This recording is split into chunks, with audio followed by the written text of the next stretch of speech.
Assalamualaikum warahmatullahi wabarakatuh. Selamat berjumpa kembali dengan Mukhayyo Official. Pada video sebelumnya kita sudah membahas tentang definisi laju reaksi dan faktor-faktor yang mempengaruhi laju reaksi sesuai dengan teori tumbuhan. Nah, pada kesempatan kali ini kita akan melanjutkan materi pembahasan kali ini tentang persamaan laju reaksi dan orde reaksi atau tingkat reaksi. Tujuan pembelajaran kali ini yang pertama adalah menjelaskan pengaruh konsentrasi untuk menuliskan persamaan laju reaksi. Yang kedua, menjelaskan pengertian orde reaksi berdasarkan data hasil percobaan. Dan yang ketiga, menafsirkan grafik dari data percobaan tentang orde reaksi. Ya, ini tiga tujuan yang kita capai pada pembelajaran kali ini. Masih ingatkah Anda tentang faktor-faktor yang mempengaruhi laju reaksi yang sudah kita bahas pada pembelajaran sebelumnya? Ya, yang pertama bahwa luas permukaan, semakin luas permukaan zat semakin cepat laju reaksi. Sebaliknya, semakin kecil atau semakin kecil luas permukaan suatu zat semakin lambat laju reaksi. Faktor yang kedua adalah konsentrasi reaksi. Semakin besar konsentrasi, semakin cepat laju reaksi dan sebaliknya, gitu ya. Yang ketiga adalah tekanan. Penambahan tekanan dengan memperkecil volume akan memperbesar konsentrasi, dengan demikian dapat memperbesar laju reaksi. Yang keempat adalah suhu. Semakin tinggi suhu, semakin cepat laju reaksi. Semakin rendah suhu, sebaliknya semakin lambat laju reaksi. Dan yang kelima adalah katalis atau zat yang dapat mempercepat laju reaksi. Ya, ini ada 5 faktor. Walaupun pada pembelajaran sebelumnya kita hanya membahas 4 faktor. Faktor yang ketiga kemarin nggak kita bahas, ya. Tapi kalau kita ingin lihat semua faktor, ya di sini ada 5. Nah, sudah ingat itu ya tentang faktor-faktor yang mempengaruhi laju reaksi. Oke, kita teruskan pada persamaan laju reaksi. Hubungan kuantitatif antara konsentrasi reaksi dengan laju reaksi dinyatakan dalam suatu persamaan, yaitu persamaan laju reaksi. Bagaimanakah itu? Nah, kita lihat nih. Untuk reaksi A plus B menjadi C plus D dengan koefisien M, N, P, dan Q, gitu ya. Bahwa di sini ada tanda panah. Sebelum tanda panah disebut reaksi atau reaktan, sudah tanda panah adalah produk atau hasil reaksi, ya. Anda harus selalu ingat itu. Nah, maka persamaan laju reaksinya bisa ditulis seperti ini. V, laju reaksi kan kemarin itu V, velocity, sama dengan A kali konsentrasi A pangkat X dikalikan konsentrasi B pangkat Y. Nah, A itu adalah bereaksi ini, B juga bereaksi, A dan B ini bereaksi, ya kan? Sedangkan X dan Y tidak sama dengan M dan N, makanya di sini ditulis beda. Itu artinya bisa sama, tapi sebetulnya ini berbeda antara X pangkat X di sini sebagai pangkat dan Y di sini sebagai pangkat dengan M dan N sebagai koefisien, ya. Keterangannya gimana? Kita lihat nih keterangannya. Dari persamaan laju ini keterangannya adalah A itu tetapan jenis reaksi, tetapan laju reaksi ini, ya. Kemudian A konsentrasi bereaksi A, konsentrasi bereaksi satuannya mol per liter atau mol, ya, mol per liter atau molar. B konsentrasi B, konsentrasi bereaksi B satuannya sama. Kemudian yang lain adalah X orde reaksi terhadap reaksi A, ini orde reaksi atau tingkat reaksi terhadap reaksi A, dan Y adalah orde reaksi terhadap reaksi B, ini Y ini orde reaksi terhadap reaksi B. Yaitu persamaannya. Contoh nih, contoh persamaan beberapa reaksi Agar Anda lebih paham tentang persamaan tadi, misalkan ada reaksi 2N2O5 menjadi 4NO2 plus O2, ya, maka persamaannya menjadi V sama dengan K kali konsentrasi N2O5. Di sini nggak tertulis X1Y, itu artinya pangkat 1, ya, ordernya berarti ini 1, order 1. Walaupun di sini koefisiennya 2, di sini nggak mesti 2. Contoh kedua, CHCl3 bereaksi dengan Cl2 menjadi CCl4 plus HCl. Persamaan laju reaksinya, nah ini V sama dengan K konsentrasi CHCl3 ini sebagai CHCl3 sebagai pereaksi dikalikan konsentrasi Cl2, ya, sebelah kiri tanda panah atau sebagai pereaksi. Di sini CHCl3 nya pangkat 1 atau ordernya 1, Cl2 nya order 2, ya. Nah, nanti bagaimana kita mengetahui order ini, Pak? Nah, nanti kita akan pelajari lebih lanjut. Contoh yang ketiga, H2 ditambah I2 menjadi 2HI. Persamaan laju reaksinya V sama dengan K konstanta laju reaksi kali konsentrasi pereaksi H2 ini, ya, ordernya 1 kali konsentrasi I2 juga ordernya 1. Ini sini nggak tertulis berarti 1. Nah, itulah, ya, persamaan laju reaksi beberapa reaksi ini. Nah, dari sini maka ada harga K kan, atau tetapan laju reaksi.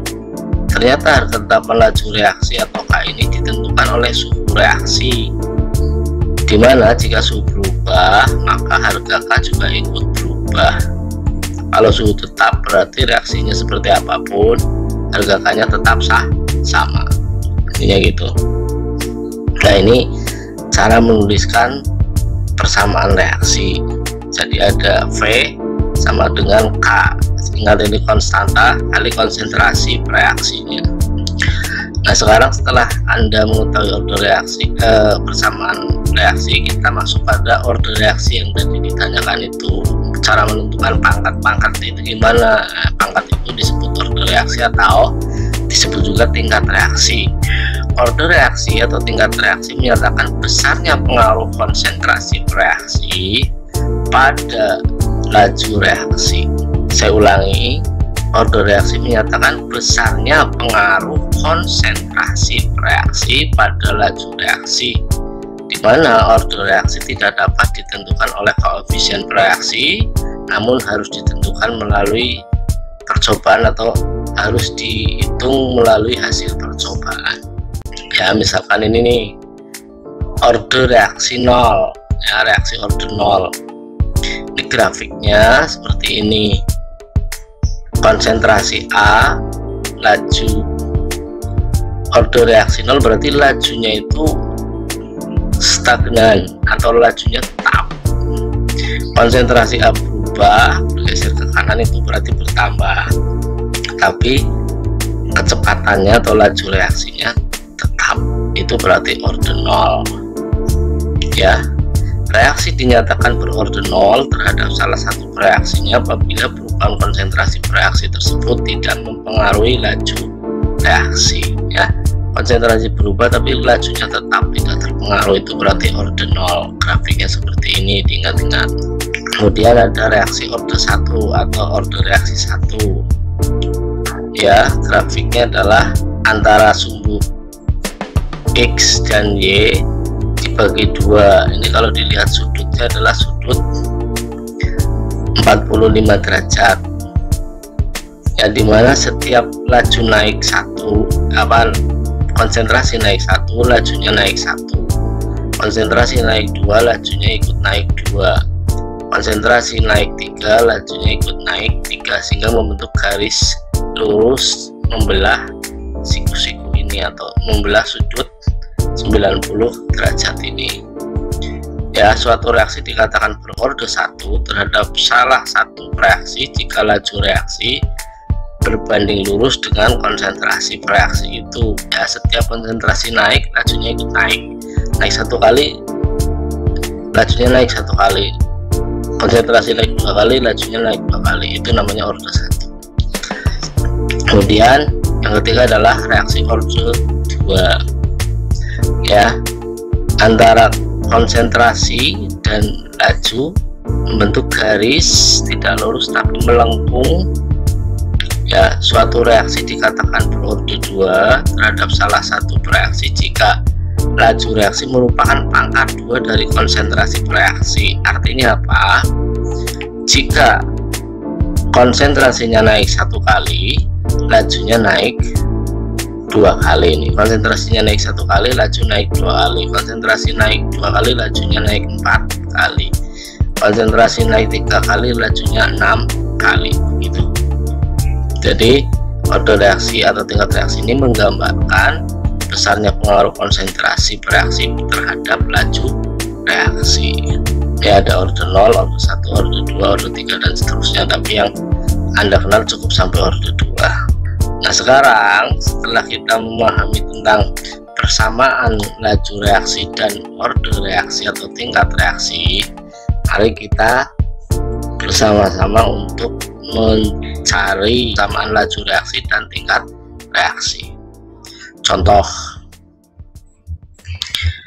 nitrogen oksida NO bereaksi dengan gas hidrogen H2 membentuk dinitrogen oksida N2O dan uap air H2O. Seperti reaksi ini, 2NO plus H2 menjadi N2O plus H2O. Reaksinya adalah 2NO dan H2NO dan H2. Hasil reaksinya ini N2O dan H2O. Nah, karena persamaan laju reaksi ditentukan oleh konsentrasi reaksi, berarti yang kita lihat ini kan pengaruh konsentrasi NO dan H2 ini terhadap laju reaksi ditemukan sebagai berikut. Ini hasil percobaannya. Ini misalnya percobaan 1, konsentrasi NO nya 6,4 kali 10 banding 3, H2 nya 2,2 kali 10 banding 3, laju reaksinya 2,6 kali 10 banding 5. Percobaan kedua, NO nya naik 12,8, berarti naik 2 kali. Konsentrasi H nya tetap, lajunya ya naik juga. Kemudian pada percobaan 3, NO nya tetap dari awal dengan 1 dan 3 ini kan sama, berarti tetap. Sementara konsentrasi H2 nya naik 2 kali, lajunya naik kurang lebih naik 2 kali. Nah, dari data ini kita akan mencari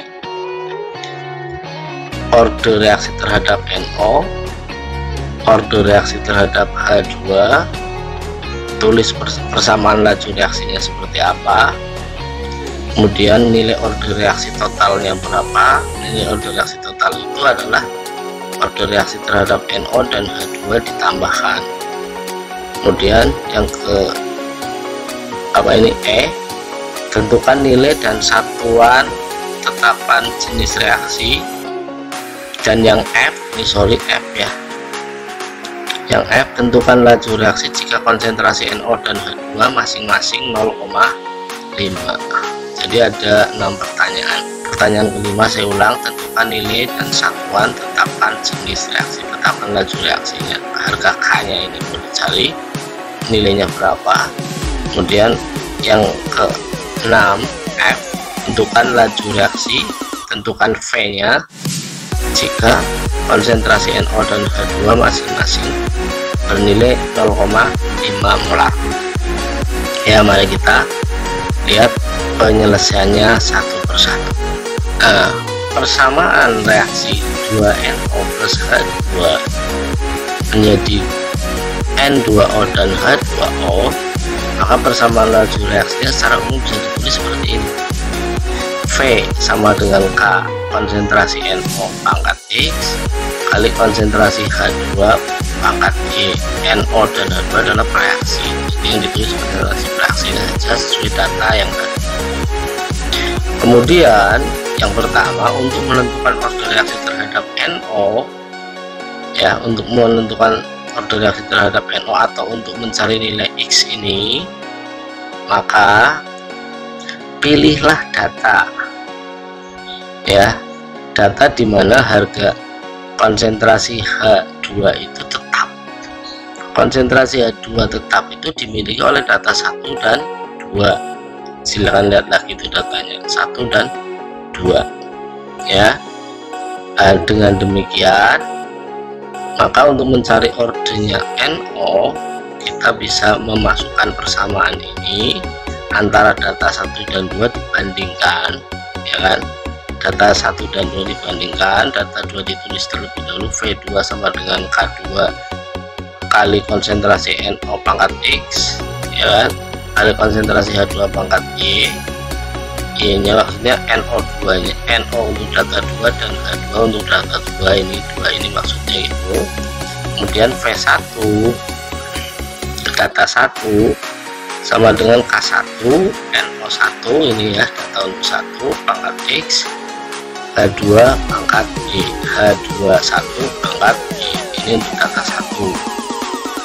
Nah, setelah kita tulis persamaan ini, membandingkan antara data 2 dan data 1, kita masukkan nilainya.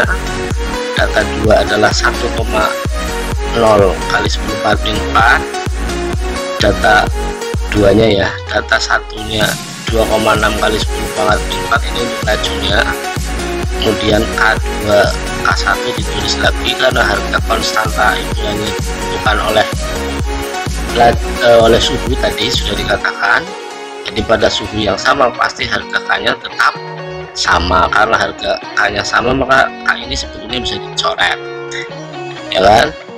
Kemudian yang berlaku adalah ini NO untuk yang data 2 itu sekian, NO untuk data 1 itu ini, H2 untuk data 2 itu tetap, ini juga tetap, ini min 3 pangkat min 3, ya, ini pangkat Y, ini pangkat Y, ini pangkat X, ini pangkat X. Nah, karena pangkatnya sama, ini sebetulnya boleh dikurung jadi satu kurung, jadi 12,8 kali 10⁴ dibagi 6,4 kali 10⁴ pangkat X kalikan 2,2 kali 10⁴ dibagi 2,2 kali 10⁴ pangkat Y.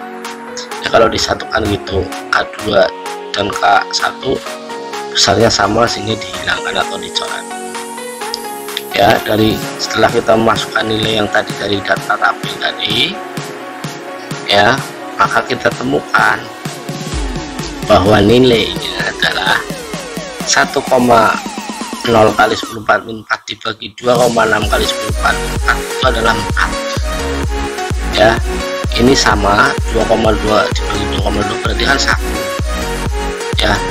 Ini nilainya 1, bilangan berapapun kali 1 kan tetap, sehingga ini bisa kita abaikan karena nilainya 1, maka 12,8 dibagi 6,4 itu nilainya 2, berarti 2 pangkat X sama dengan 4, maka 4 itu bernilai 2 pangkat 2, 2 pangkat 2 sama dengan 2 pangkat X, maka nilai X adalah 2, ya, nilai X nya adalah 2, sehingga order reaksi terhadap NO harga X ini adalah 2. Nah, itu yang pertama. Untuk yang kedua, langkahnya sama, jadi order terhadap NO itu 2. Untuk langkah yang kedua atau untuk mencari yang kedua atau B itu menentukan ordernya terhadap H2, sama langkahnya, pilih data 1 dan 3. Nah, data 1 dan 3 itu adalah data yang menunjukkan di mana konsentrasi NO nya itu bernilai sama, ya. Mengapa dipilih 1? Maka di sini kalimatnya pilih-pilih itu berarti jangan sembarangan. Pilihlah data di mana kalau mau mencari ordernya H2 berarti pilihlah data NO yang sama. Itu data 1 dan 3 sama seperti tadi, ya kan. Kita bandingkan data 3 dibanding dengan data 2 menggunakan persamaan reaksi yang tadi sudah kita tulis. Nilainya tinggal dimasukkan, ya kan, diperoleh bahwa 5,1 kali 10⁴ dibagi 2,6 kali 10⁴ itu nilainya adalah 2. Ini sama, kita abaikan K3, ini K3 ya, sorry ya, ini K3, ini K3, Ini ketika K-nya itu bernilai sama, ini bernilai sama, berarti ini 4,4 dibagi 2,2 adalah 2, sehingga 2 sama dengan 2 pangkat Y, maka Y bernilai 1. 2 pangkat 1 sama dengan 2 pangkat Y, maka Y bernilai 1. Ya, itu artinya order reaksi terhadap H2 adalah 1, nilainya 1. Nah, setelah order reaksi masing-masing ketemu ya baik itu, maka persamaan reaksinya kita tulis lagi dengan mengganti nilai X2 dan nilainya 1. Persamaan laju reaksinya menjadi V sama dengan K kali konsentrasi NO pangkat 2 kali konsentrasi H2 pangkat 1. 1 ini boleh ditulis, boleh enggak, seringnya enggak ditulis. Maka persamaan laju reaksinya seperti ini ya, dengan nilai X dan Y nya telah kita temukan atau kita cari, kita tulis di sini. Nah, kemudian di order reaksi totalnya berarti X ditambah Y, X nya 2 ya kan tadi, Y nya 1, 2 tambah 1 3, itu order reaksi total X tambah Y.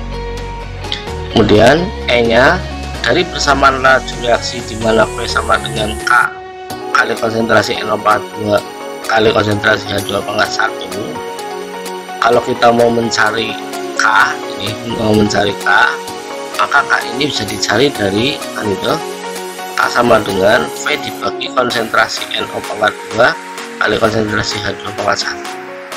Nah, untuk mencari harga K ini kita ambil salah satu data yang ada di tabel tadi, mau data 1, data 2, data 3 terserah. Nah, kita ambil misal data dari percobaan 1, kita masukkan nilainya ya, kita masukkan nilainya bahwa K sama dengan V. Untuk data pertama itu 12,8 kali 10 kuadrat 3 mol per sekon ini sorry. Nah, kemudian konsentrasi NO nya adalah 6,4 kali 10 kuadrat 3 dan konsentrasi H2 nya adalah 2,2 kali 10 kuadrat 3 juga ya kan. Silahkan anda hitung ini min 3 ketemu min 3 ya kan, maka yang terjadi adalah 6,4 kali 2,2 kali 10 pangkat min 6, berarti 12,8 kali 10 pangkat 3 dibagi 6,4 kali 2,2 berapa, tinggal hitung, kalinya ini 10 pangkat min 6. Nah, hasilnya adalah 288,5. ini harga K-nya sudah ketemu. Kemudian yang ke-6 mencari persamaan laju reaksi lengkapnya. Itu berarti kan setelah ketemu harga K, maka harga K-nya kita masukkan dari persamaan ini nih, harga K-nya kita masukkan menjadi seperti ini. V sama dengan 288,5 kali konsentrasi NO pangkat 2 konsentrasi H2 pangkat 1 nggak bisa ditulis di sana kan. Jika NO nya 0,5 dan H2 juga 0,5, nah angka ini dimasukkan ke sini ya, jadi V sama dengan 288,5 kali 0,5 pangkat 2 kali 0,5 pangkat 1. Nah, karena F tadi itu adalah mencari harga laju jika konsentrasi NO 0,5 dan H2 0,5. Tinggal dimasukkan aja angkanya atau datanya, maka ketemu 36,06 molar per sekon lajunya. Itulah cara menyelesaikan, baik mencari persamaan laju reaksi, mencari order reaksi. Penerapan katalis dalam kehidupan sehari-hari saya mengambil satu penerapan saja ini.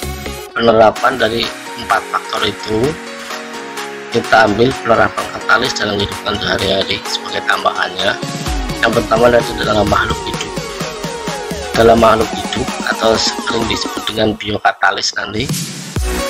Pertanyaannya, mengapa makanan yang kita makan harus dikunyah dulu?